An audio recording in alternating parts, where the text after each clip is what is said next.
Welcome to Beth Tikkun in our study of Joshua. I'm David Deikun, and I'm taking the responsibilities for the teaching this week as Tim is busy with other pressing matters. So first, let me say that this will again be a bit longer than I planned for these teachings. The Torah portions we will discuss today bring up some ideas that are critical for Beth Tikkun to hear right now as we move forward. So I'm going to take just a little bit of extra time today.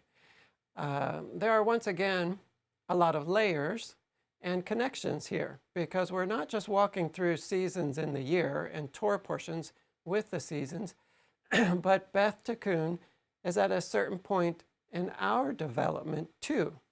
So my general topic is basically how we develop, how we grow up in the Lord. That development process is called salvation. It's good to see that this point in Beth Tikkun's development as a body of believers fits into that same plan and that pattern of salvation. It's something I think we need to touch base with and see this week. So I'm going to take some time to do that. First, though, I want to take some time to review. Last time I introduced the idea of spiritual seasons and listed some important themes of the season we are in now. We said that there is a pattern to the year designed by God, a pattern that is a kind of yearly salvation curriculum. So you thought you were out of school, you're not out of school, okay? You're going through a curriculum every year. As we progress through the pattern in successive seasons, God makes certain aspects of our spiritual growth easier for us to accomplish. So for example, we talked about last time that we can always repent, and we should always be repenting. We should always be about that business. But there's a certain season of the year in which God gives us a special ability to repent. And so that is what that spiritual season is about. Repentance is the emphasis of one step, one season in the yearly cycle of spiritual growth. Last time, we talked about 4 interconnected themes of the spiritual season of the fall, which have their counterparts in the physical fall season, especially when we look at Israel and what's going on in Israel in the fall. Those 4 are 1, the coming of the rains, 2, the sowing and sprouting of the grain crops, the barley and the wheat, the growing darkness, and the olive harvest. So we talked about those 4. If there's one idea that connects these themes together more than any other, it's this one. We are in a time of the year when we are stepping up to be the bride, when God is taking a step back and handing more responsibility over to us, when we are preparing to be the light in the darkening world. We are launching into a 6-month journey of what I call embodiment, meaning God is helping provide the context for us to put bones and flesh on our recent spiritual growth. So I call that embodiment. Let me just add something new here because we're jumping into the story of the spiritual year near the middle. The entire year can be understood through the lens of human development, in which we undergo a rebirth in the spring at Passover, an adolescence starting at Shavuot, when we become personally responsible to the Torah, like a bar mitzvah or a bat mitzvah. We go through that phase every year. And a beginning of adulthood in the fall, when our marriage to Hashem is completed and consummated. Throughout the winter, we're working toward final stages of deep union and great fruitfulness. And that fruitfulness, that light shining from us, is the life of self-sacrifice. So we touched on that kind of goal, the goal we're reaching toward, the goal that this spiritual progress and this embodiment process is bringing us to is that life of self-sacrifice. So what does it mean that the bride steps up to be the bride this time that we're in right now when we are doing that as the bride? Well, for starters, it means increased opportunity for making free will choices to show our love for our groom. We connect the idea of increasing darkness to this increasing free will, right? The darker it gets, the more God's light is kind of hidden, the more free will we have. The other side of that darkness is that evil flourishes as the darkness increases and is being empowered to rise up against believers. This leads to a cleansing of the body. And so that's something else we talked about. Another aspect of being the bride is receiving the seed and nurturing it and giving birth to it. The physical crops being planted and springing to life at this time of year are mirroring a season in which Yeshua facilitates the planting of the Torah in our guts, actually says that, in our guts and on our hearts, what is called the New Covenant. And as we begin to consider now the portions of Lech Lecha and Vayera, let's add one more idea to what it means to be a young adult or a newly married bride. We can call this new theme embracing the new life. So a newly married person must be about the work of leaving behind his or her old life and learning what his or her new identity is, which is, in fact, what he or she was created to be in the first place. Husbands and wives, I'm sure you all have many stories to tell about the period of adjustment and the work of adjustment you went through, especially early in your marriage. I know it continues until the end of your marriage, but it's especially acute right there at the beginning. Marriage and family are designed to be the classroom and the context for the elevated life, the life of self-sacrifice. As all you young parents can attest, the baby can't give back to you. You just have to give and give and give. God didn't have to design us that way, but he did. And this self-sacrificial life begins even before the babies are born. A husband and a wife, newly married, they must immediately start the process of learning what it means to now be half of a single being. Truly, it is a time of great growth for each of them as they leave the old life behind. I've talked with married people, and I'm not married myself, and so that's why I hesitate to even say anything about marriage, but here we have it in the cycle of the year. It's all over the Bible. So anyway, I have talked with many married people anyway, and had talked with some who had certain initial notions of what the married life should be like, what marriage would solve for them or provide for them. And it doesn't take too long for them to realize that while some of those hopes are indeed the reality they're seeing in front of them in their new marriage, some of those ideas are really not going to be the reality. And so they have to release some of those hopes and dreams. And that's not a bad thing. God doesn't make any of us ideal people.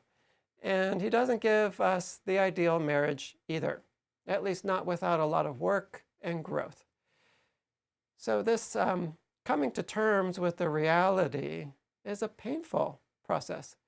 But once they are able to release that hold on their own vision and embrace what God has actually given them, only then are they able to fully direct their energies into growing up into what God made them to be, right? You got to let go of what you're clinging to, what you think it should be. And once you do, now you're free to really enter into what he's given you to work with. Whether we're married or not, all of us undergo this phase of development. There comes a time in all of our lives when we have to come to terms with what our life is shaping up to be. We start out with big dreams, lots of dreams. I want to be an astronaut. I want to be president. I want to do something big. This is great. The spiritual dimension is boundless. And in a way, the childhood is more connected to that spiritual beginning. Eventually, it has to come down to earth, though. And the earth is a place of limits, of boundaries. Eventually, those various pathways start to close down as we walk out our lives, and the actual concrete person we are created to be takes on a more tangible form. Maybe we wanted to be a doctor, but the first semester of college biology, which is a tough one, showed us that wasn't going to happen. And so we adjust. We close down some possibilities. After some years of adult life following where God leads us, we wake up one day and we say, oh, well, this is what my life is. This is who I am. It makes sense because God gave me a passion for such and such, and he gave me a burden for such and such. Truly, he made me to fill a certain niche in the world. It's maybe not glamorous. It's not always exciting like I imagined an astronaut's life is, but this is what I'm made to be. Now that I know, let me really enter into that and fully develop it. So in other words, we have to go through a certain point in our lives where, in many ways, we have to come to terms with the identity God has given us. And this process is part of the difficulty of the month of Heshvan, the month we're in now, when the seeds in Israel are being planted and just beginning to sprout and show what they contain inside. Beth Tikkun, we as a congregation are in the month of Heshvan in our history, are we not? We are at just the point where we are beginning to see the concrete shape of what we are to be in the next phase of our life. It's not an easy process, coming to terms with it. But once we do finally see it, once the shape of our new identity as an adult begins to come into focus, then we can truly embrace and develop that identity with the goal of service, self-sacrifice. And so we're to be seeing, as our identity swims into focus, we always have that goal in mind. How is this identity going to work toward the self-service that God intends for us? So again, this is a bittersweet time. In fact, the full name for this month we are now in is Mar Heshvan, bitter Heshvan. So this process of releasing the old self and embracing the new situation is, perhaps more than anything else, what Abraham is known for. So let's turn now to portions Lech Lecha and Vayera. This week Vayera, last week was Lech Lecha. We read in last week's Torah portion those famous words to Abram, Lech Lecha, literally, go to yourself. Abram, go find Abraham. Find who you are really made to be. Humanity, go to yourself. Walk with me on a faith journey to the destiny I've designed for you. So there's a lot happening right now in the calendar and in our history as Beth Tikkun. It's a difficult but exciting time in our development when we are beginning to see and accept ourselves in this next phase of life. And Abraham and Sarah are our companions through these few weeks in the year. So I want to go a bit deeper into why we are reading about Abraham and Sarah at this point in the year. One very vital aspect of this moment in time, this month of coming to terms with our identity and future, is renewing the original vision, touching again the first light of clarity. So these two go hand in hand, seeing our future and touching again the original vision. Abraham is the original vision. God gave us Abraham and Sarah as touchstones of the walk of faith. And by his design, we come again to that earliest of touchstones of faith at this moment in the year. We renew our belief in and commitment to that vision now. We are to see our way forward into the darkness by the light of that first flash of lightning, right? Abraham was like that first flash of lightning that lights up the darkness ahead. And we are renewing our faith and vision in that. So what is the vision? What was that flash of light given to Abraham?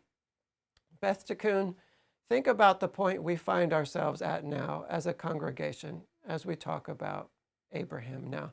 What is the vision we see in Abraham? First of all, it's leave everything behind.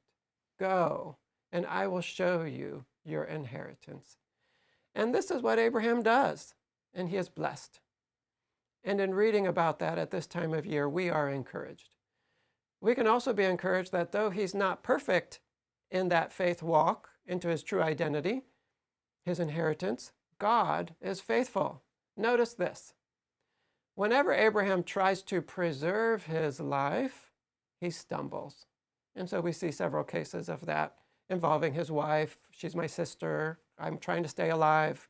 Do this for me, he says to her. So he stumbles, but God always brings him back onto the path. And that's also an encouragement for us. We don't have to be perfect about it. He's going to get us back on the path. There's more to the vision than this finding of identity. One of the key words in the story of Abraham is the word seed. This word occurs over and over again when God talks to Abraham about the future. God tells Abraham that his seed will be as vast as the stars in the heavens. And Abraham believed God, and this was credited to Abraham as righteousness. He's saying, trust me, Abram, I'm going to change the entire world through you, such that all peoples will count you as an ancestor. This is a mighty vision. And God does not leave Abraham without a witness, without proof. Hear this important point. Our faith is not blind faith. Blind faith is not a concept in the Bible. Yeshua said, if you don't believe me, believe my works, which are a witness of me. God always gives us tangible first fruits to support our faith. In the case of Abraham and Sarah, he literally gives them a miraculous seed as a first fruits of the promised future seed. That first fruits is Isaac. A physical proof is also part of the initial vision that goes along with it. We do not trust someone's vision without proof.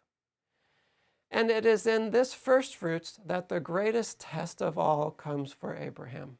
God says eventually, now take the seed I have given you, that precious seed, that miraculous seed, which is Isaac, and plant it in the ground, in the land of your inheritance. Release it and let it die so that it can sprout in the land and produce a mighty harvest, many thousands of seeds. And so we have the story of the Akedah in these portions. Once again, Abraham is faithful. He has learned the great lesson that trying to hold on to the old life leads to stumbling. So he is quick to release when God says, let it go now. Let it die so that it can be resurrected. This too is part of the vision we read at this time of year. Beth Tikkun, what has our last year been, if not this releasing of the miraculous first fruits God gave us so that it can die? It is only in this kind of death that new life emerges. One seed is sacrificed to produce thousands more. One important reason we must come back again and again to the vision spoken to Abraham is that God doesn't always repeat the vision over and over again. He expects us to guard the vision. The vision is like a light that shines at the beginning. God may also speak to the second generation and the third, and he does with Isaac and Jacob, but eventually he trails off until it serves his purposes to speak it again, like he does under Moses. So hear this, Beth Tikkun, at this point in our journey together as a body of believers, we are expected to guard the vision, which God clearly spoke through those who came before us. Specifically, the one through whom God brought the original vision and who he anointed to lead us in the first phase of our journey with God. The vision he gave to Grant and Robin, the vision not only directly spoken, but lived out in their lives, right? The proof, the tangible proof. In a sense, by us having to rely on the previous vision, we are being given the chance to walk at a higher level of faith. As we mentioned last week, time is an element of the darkness, and with increasing darkness comes increasing free will. Each generation heads further into the darkness for God's good purposes. The further we are removed from God's voice, the more faith is required to walk according to that vision. So here we are today in 2022, reading Abraham's story and being inspired and strengthened by it because we believe it. And that is a wonderful expression of faith in God. This is pleasing to God. Beth Tikkun, we must guard the vision given to the last generation. We cling to it, knowing that it is God who spoke it. We can trust that it was God who spoke when we look at the evidence of what God did these many years through Grant and Robin, right? He doesn't leave us without a witness, without a tangible physical testimony, okay? The evidence is there. We still have a personal connection to God, of course. We're not solely going on previous vision. It's not that he is silent with us, but part of our lens for listening to him is what God has spoken clearly to our spiritual forebears. God will help us to walk out the vision, to put legs on it, to make it concrete to the degree we are given to do so. He will help us to fashion a body for the vision. But we must understand that the word God spoke to a prophet in the past does not change. We receive God's direction moving forward through the vision of the past, staying true to that vision. So let's take a rabbit trail for a minute to notice something about how we are meant to go deep in the study of the word in the world. And then we'll get back to Abraham and the vision. This topic of renewing the vision is probably not a subject you would have heard taught on very often.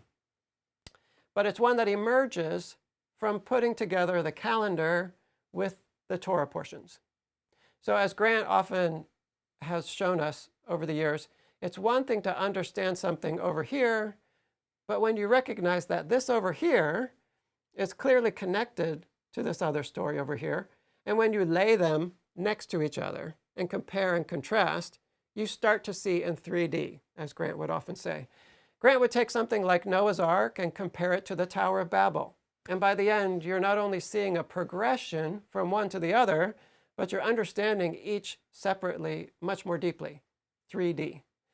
So that's what it's like when you're working with two elements like the calendar and the Torah portions. Considering them together suddenly makes 2D become 3D. But what happens when you add a third? What happens when you add human development next to the calendar and the Torah portions? And then the layout of the tabernacle next to those. And then the layout of the human body next to those. And then the layout of the whole Bible next to those, and on and on. It's literally mind-blowing. Suddenly, it starts to emerge that everything in the universe is telling the same story. And that story is salvation, Yeshua. It all tells his story because it's all made through him. It's all made through the word. And so that's the adventure I've been on in the last years. I tell you, it's been a wonderful adventure. So let's make a few quick connections now to the book of Joshua. So actually, we'll leave the story of Abraham behind. We'll move on to Joshua. Israel's coming into the land. Israel coming into the land is the realization of the vision given to Abraham and repeated through Moses. The book of Joshua is showing us how Israel embodies that vision, to be numerous and to be a blessing to the world. The land of Israel is quite literally a body for the nation. Throughout the book, we will see the nuts and bolts of the embodiment phase of salvation, the battles to cleanse the vessel, the specifics of dividing up the land and settling into homes. This embodiment work is the work of the winter in the yearly cycle of salvation. Okay, so in other words, what we go through in the winter is what the book of Joshua is all about, this embodiment process. So not only are we seeing embodiment in the book of Joshua, but near the beginning of their experience of taking the land, the people touch base with the vision, right? This is what I've just been talking about. We've got to keep touching base with the vision. We have to shomer. We have to guard that vision. The way that they do that is fascinating. In this case, God allows the people to walk through the vision given to the last generation, the generation of the Exodus. They walk the same steps as the last generation. The first events in Joshua echo the Exodus and journey to Mount Sinai. In Joshua, they walk out the Exodus again. This is God saying, remember, remember, remember the vision I gave to that generation and to even further back. By constructing for the second generation the same early context the first generation walked through, God is saying, remember how I spoke to your forebears. Let's briefly go through some of these parallels between the Exodus and coming into the land. Early in Joshua, the people, 1, cross over the river, 2, celebrate the Passover, 3, defeat Jericho, 4, defeat Ai, right, that name of that city, Ai, and 5, renew the covenant at Mount Gerizim and Ebal. This is the Exodus from the Red Sea to Mount Sinai. Okay, so first of all, they cross the river miraculously, much like Israel crosses the Red Sea, with the waters pulling back to reveal the dry land. Remember the Red Sea, God is saying. Remember that part of the vision. Secondly, they cross over just before Passover, when the last generation set out of Egypt, right? Passover is all about the story of coming out of Egypt, and that happens in the spring. And so they cross over the Jordan in the spring when the waters of the Jordan are raging. So they pass over the waters, then celebrate the Passover, another reminder to them of what the last generation experienced and why they put them on the path they are on, right? What did they experience that made the people so intent on this path? Well, nothing less than walking through the Red Sea, right? Like, there's a reason they're on this path, right? There's a reason they are sure that this is the path. Third is the battle with Jericho. Jericho is like the battle against Pharaoh's army. So how is that? In both cases, it is really God who handles these first battles.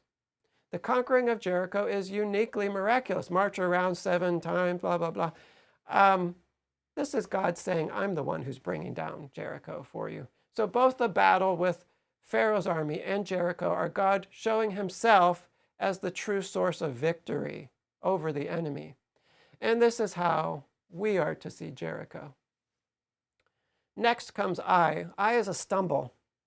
Remember that at Jericho, Achan takes some of the forbidden riches and hides them for himself. This leads to Israel's defeat at Ai. They have to go through a whole process of discovery before they can again attack and defeat Ai. So Ai is a bit of a misstep. We find the same kind of battle in the Exodus story, the battle with Amalek on the way to Mount Sinai. Why does Amalek attack? What is the power of Amalek? Amalek attacks when the people doubt God, when they say at Rephidim, is God with us or not? Achan has the same doubt about God. He would not have tried to take from the banned things if he really believed God was with them and watching everything. At Ai, God says, remember Amalek. That's also part of the vision, Israel. Finally, God brings them to a Sinai experience, the renewal of the covenant at Mounts Ebal and Gerizim, and the writing of the Torah on high, right? Remember, Joshua's up there, he writes it on the plastered stones. Remember the covenant at Sinai, Israel, God says. Remember the vision I gave to that generation. Notice, by the way, that the vision is as much what that generation experienced of God while walking with him as it is what God directly spoke to them. So as a final point, let me suggest that one important way to see both Joshua and especially Yeshua is through the lens of their dogged faithfulness to the vision given generations beforehand. Yeshua guards the vision over and over again, and this is pointed out especially clearly in the first gospel of Matthew. We see that Yeshua fulfills prophecy. The prophecy, the vision given to prophets in former generations is a guide to him, though it is up to him to put a concrete form on the vision. Of course, he also has a direct connection to God, and we even see God speaking audibly at a couple of points for the benefit of those around Yeshua. Yet the writers of Scripture want us to understand that Yeshua knew how God spoke in the past and that he stayed true to that vision. And so let me just finish with a personal story about staying true to the vision. So when I was in China, I eventually met up with two women who were doing a work in a village, an amazing work among some very downtrodden minority people in China. And one of the two of them was from Eastern Kentucky. She was an American. Her name was Elaine, and she just loved God with all her heart. And I went and I lived in that part of Kentucky for a while, and a lot of those people never got out of the county before they died. Well, here was someone who was born there in a log cabin. That was the home that she was brought home to, without a car. They had horse and carriage. I know she was only in her middle age when we were there in China together, but they were living in the holler in Kentucky. And so she followed the Lord. He led her to Taiwan, where she studied Chinese, and she spoke it fluently, beautifully. She was an amazing Chinese speaker. But a convert of hers, Vicky, joined with her. Vicky had become a believer when God did a miraculous healing of her daughter, who was born with a deformity in her leg. They wanted to amputate eventually, and Vicky said, "Lord, if you're really there, then I give my life to you, heal my daughter." And he did. And so these two were out in a Chinese village. There was a collection of villages who had all lost their land, been moved off of their land, and it was a reservation. And they were trying to help these kids, and in an education way, because these kids were slipping through the cracks with the education. They didn't speak Chinese well. They have their own language. And there was one day, especially, when Elaine was standing in front of a huge building that was built in the reservation. It was empty. And God literally showed her all these kids playing in the concrete in the courtyard and in front of the building. She knew God was talking to her about that they needed to be steadfast in staying with that place, even though it was very difficult and the government was making it difficult and all of these roadblocks were in the way. She had the vision. She was the mature one. Well, there came a point after I joined them, and I was just a young one back then, when there was a little bit of Elaine, who was a very humble woman, was saying, "I really shouldn't be leading it. Vicky, you're the businesswoman. You lead this thing." Well, the problem was Elaine was the one who was given the vision for the work, not Vicky. Well, Vicky said, "Fine, I'm the business person. I'll take the reins." We struggled, and we struggled, and we struggled because Vicky was not the one who was given the vision. Elaine was the one who had the vision.